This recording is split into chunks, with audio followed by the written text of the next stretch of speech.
queridos, paz seja convosco.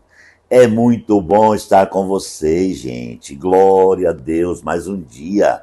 Estamos aqui liberando uma palavra viva ao seu coração. Este é o canal Reino em Pauta, que está com você todos os dias. Olha, eu quero, em nome da minha equipe, que faz o canal andar, quero agradecer a você que já se inscreveu no canal. Quero agradecer a você que compartilha todos os dias, a você que está junto conosco aí, irmanado, nessa família chamada O Reino em Pauta. Por falar O Reino em Pauta, queridos, realmente acho que a pauta mais importante hoje é o reino.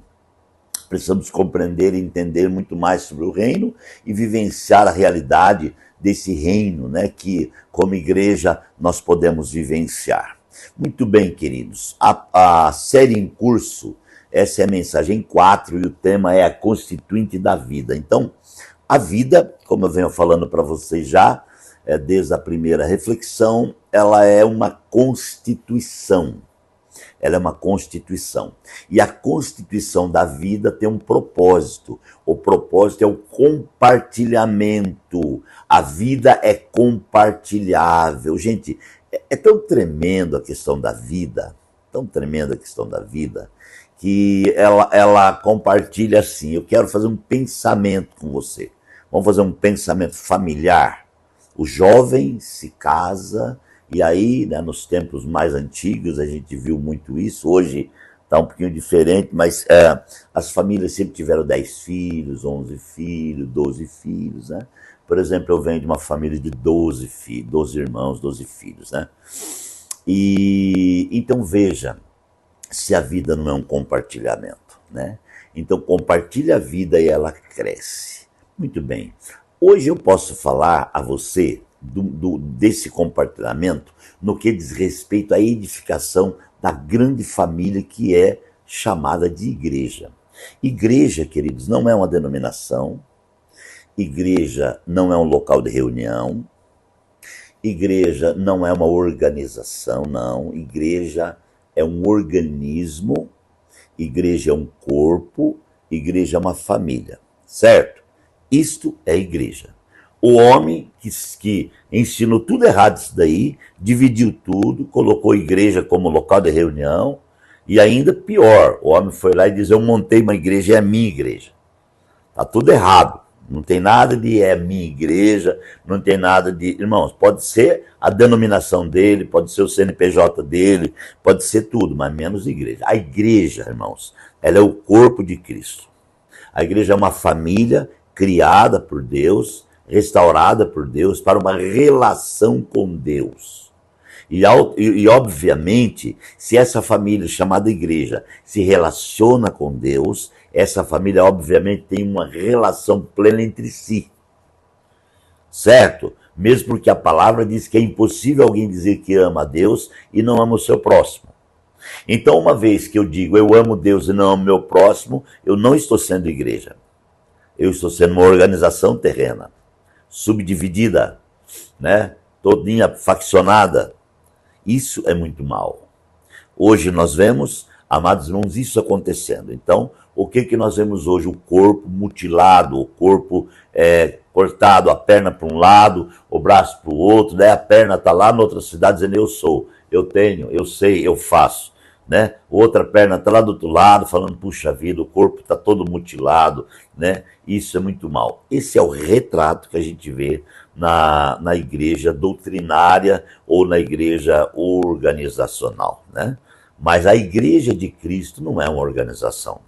Ela é um organismo vivo que funciona, e como esse corpo vivo que funciona, ela tem uma constituinte, que eu estou pregando, é a constituinte da vida. Então quem governa esse corpo é a vida. Por exemplo, se uma pessoa morre, acabou o governo do corpo. O corpo cai. Você nunca vê um morto em pé. O morto está sempre caído, deitado, não é? Então, por quê? Porque a vida não está no corpo. Se a vida estiver no corpo, ele tem que estar em pé. Você consegue entender? Leva isso para o lado espiritual. A vida é Cristo. Cristo é o cabeça do corpo. Por isso nós, como corpo, somos o quê? A igreja do Deus vivo. a igreja gloriosa. E essa igreja, ela tem que entender que o governo da vida é que pôs ela em pé. Ela tem que submeter esse governo em gratidão diariamente, entendendo que ela só está em pé por causa da vida. Então Deus estabeleceu para Adão um lugar específico de relação. Chamava Jardim do Éden. Eu entendo, ou Jardim do Éden, eu entendo que a igreja, o exercício da igreja hoje, é o ambiente, irmãos, é preparado para a relação entre Deus e o homem. A igreja tem uma esfera, naturalmente ela tem uma esfera de comunhão. Quando ela é igreja, irmãos, de verdade, ela tem o desejo da comunhão. Se você fala, eu sou igreja, eu sou crente, mas não tem desejo de ter comunhão, está faltando alguma coisa. Se você fala, eu sou de Deus, me relaciono com Deus, mas eu não quero me relacionar com o meu próximo, eu não quero estar reunido com meu irmão, né? Eu não quero, então alguma coisa está muito errada. Porque se você é constituído corpo de Cristo, você vai querer estar reunidos. Você já viu, irmãos, um olho dizer assim, não vou ficar aqui, eu não quero ficar aqui. Não. Eu acho que o olho nem tem essa opção. Ele tem que ficar no lugar que Deus colocou ele. Então eu preciso, como igreja, entender o meu lugar. O meu lugar é na igreja. Não entenda agora a igreja como quatro paredes. É na igreja, na vida da igreja. E a vida da igreja tem comunhão, né? Comunhão. Essa igreja que tem comunhão, que a vida constitui e governa, ela tem um outro quesito na vida dela, chamada reunião. Reunião é diferente de comunhão. Eu posso ter uma reunião sem ter comunhão, certo? Agora, a comunhão me leva à reunião. Por quê? Eu quero estar perto de você, né, para juntos adorar a Deus. É um mistério tão grande e tão tremendo. Tá? A constituinte da vida, ela trabalha, irmãos, de forma gloriosa.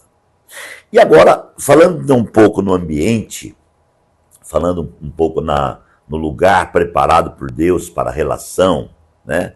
É extremamente profundo. Aquele jardim, amados, não era qualquer jardim. Aquele jardim, ele tinha tudo preparado para a comunhão.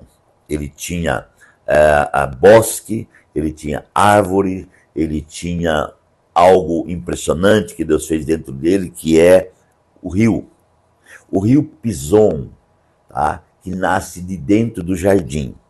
O rio Pison representa perfeição, representa, amados irmãos, algo extremamente glorioso. Eu creio que o rio Pison é o próprio Cristo, é o próprio Deus dentro da relação, né? Nesse ambiente de relação, nesse local de relacionamento, o rio Pison representa o próprio Deus. E esse rio Pison, ele se dividia em 4 braços, né? Então ficava ali 4 braços que saía do Éden, de dentro do Éden, esse 4 braços, que é o rio Pison, amados irmãos, ele tem um propósito de irrigar o jardim. Ele tem um propósito de ministrar o jardim. Então, a presença de Deus, amados, como o rio da vida, ele tem um propósito de irrigar o jardim. O jardim precisa ter irrigação para o seu funcionamento. Sem irrigação, sem a presença de Deus, o jardim não funciona. Seca tudo, fica tudo mal, fica dividido, né? Então, esse azeite, ou esse bálsamo, ou esse sereno glorioso, que é a presença manifesta de Deus sobre o seu jardim, que é a igreja, leva, amados irmãos, a comunhão plena, aleluia, essa relação gloriosa, ela está agora, queridos, em uma esfera em que o divino e o humano estão se comunicando e se relacionando, e dentro dessa relação nasce coisas extraordinárias, aleluia, e Deus fez toda essa preparação. Agora, pasme um pouquinho no que eu vou te dizer. Do lado de fora, está o inimigo de Deus. E o inimigo de Deus está sempre de olho naquilo que Deus faz, porque ele é inimigo de Deus. Satanás é inimigo de Deus. Sempre foi e sempre será. Por ser inimigo de Deus, ele é inimigo de tudo aquilo que é de Deus. Tudo aquilo que você vai fazer que é de Deus, que você tem que é de Deus, tudo, você tem um inimigo ferrenho que é Satanás. E ele fica do lado de fora. Então, quando ele estava ali, ele começou a contemplar, ao longe, a alegria, a comunhão e a relação entre Deus e o homem. Era maravilhoso. Deus chegava ali e falava com o homem no espírito.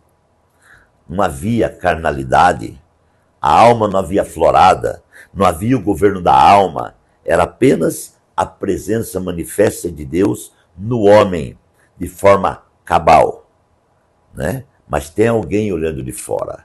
Eu vou concluir, vou na próxima reflexão, vou continuar isso aqui, tá bom? Agora eu vou orar e abençoar você. Pai, obrigado por mais esse dia.